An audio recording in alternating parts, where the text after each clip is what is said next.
In 1920, the United States government banned every drop of alcohol in the country. Within 6 months, 10,000 speakeasies opened in New York City alone. But here is what nobody talks about. While gangsters were shooting each other over whiskey routes, and federal agents were smashing stills in the Appalachian hollers, both sides still had to eat. What they ate tells a story more shocking than any Tommy gun headline. Number 7 on this list was served at Al Capone's own dinner table. Number 4 was eaten by moonshiners while dodging bullets in the Carolina mountains. And number 1 was the meal that proved Prohibition was always going to fail. Hit subscribe, because what these men put on their plates reveals more about America's darkest decade than any history book ever will. Let us count down the 10 meals. Number 10. Salted peanuts at the speakeasy counter. Every underground bar kept bowls of peanuts out. Not out of generosity, but greed. Salt drove thirst. Thirst drove orders. Orders meant 50 cents a glass for whiskey that may have never touched a real barrel. Federal agents learned to find speakeasies by following the smell of peanut shells, drifting under basement doors. Those humble bowls funded an empire of crime that stretched from the docks of New York to the back roads of Kentucky. Number 9. Deviled eggs on a tin tray. Eggs ran 34 cents a dozen. Speakeasy cooks boiled batches, piped in mustard and paprika filling, and served 50 in under an hour. No fork needed. The protein lined a man's stomach long enough to keep him upright through his third glass of bathtub gin and ordering a fourth.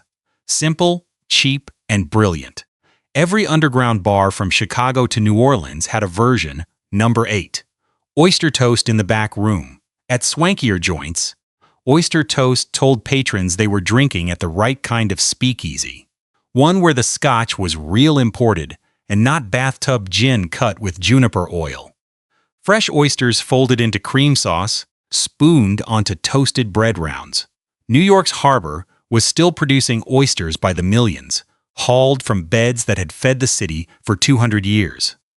If a bar could serve oysters, it could afford the good stuff. Number 7. Spaghetti with walnut sauce at the Capone house.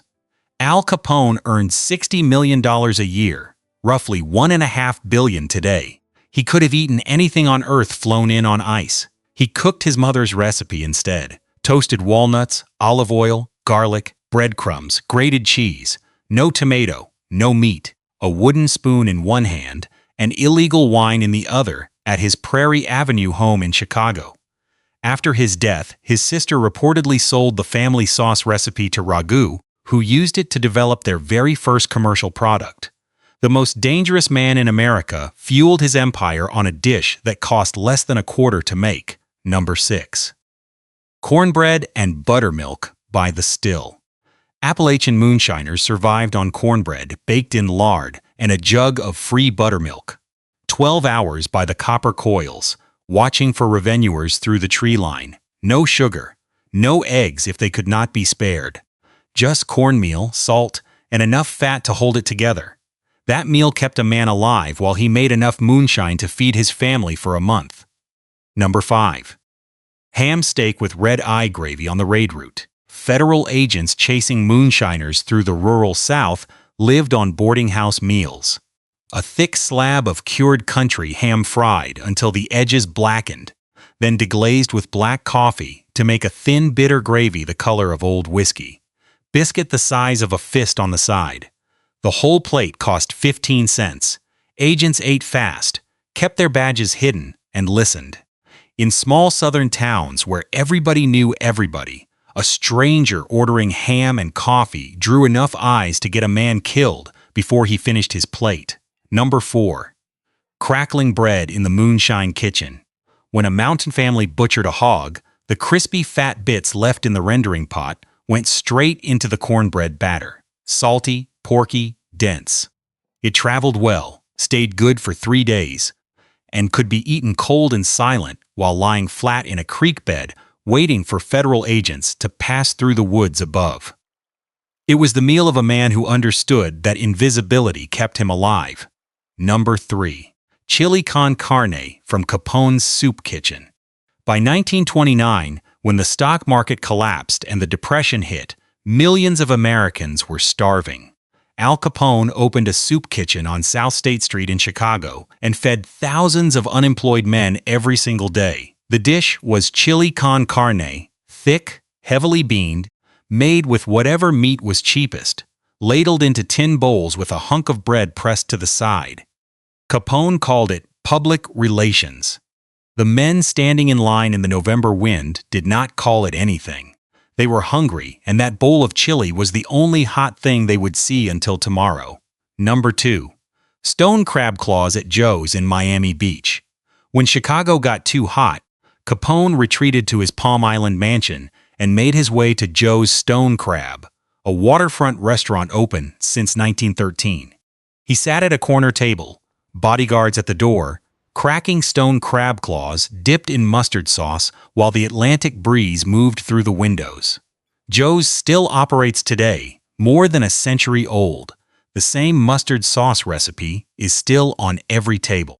The most wanted criminal in America ate like a king while his pursuers ate ham sandwiches in government-issue sedans parked down the street. Number 1. Sunday gravy at the family table. Above everything else, the meal that defined Prohibition was Sunday gravy. In Italian-American households from Brooklyn to Chicago's South Side, the tomato sauce started before dawn. Pork ribs first, then braciole, then meatballs rolled by hand, then sausage. 6 hours on the stove until the whole apartment smelled like something worth protecting. The family gathered. Grandmothers who spoke no English presided over the pot. Children set the table. And at the center of every one of these meals sat a bottle of homemade wine, technically illegal, universally ignored. Bootleggers sat at these tables. So did the cops meant to arrest them. So did federal agents from the same neighborhoods and the same parishes and the same Sunday masses. On that one day, the war stopped. Not because anyone agreed to stop it. Because Sunday gravy was older than the 18th Amendment, and it would outlast it by a century. You cannot outlaw a culture. You cannot ban what people have eaten and drunk for generations and expect them to simply comply. Prohibition spent 13 years trying to empty America's glasses. What it actually did was fill America's tables with the most desperate, defiant, and deeply human meals this country has ever known.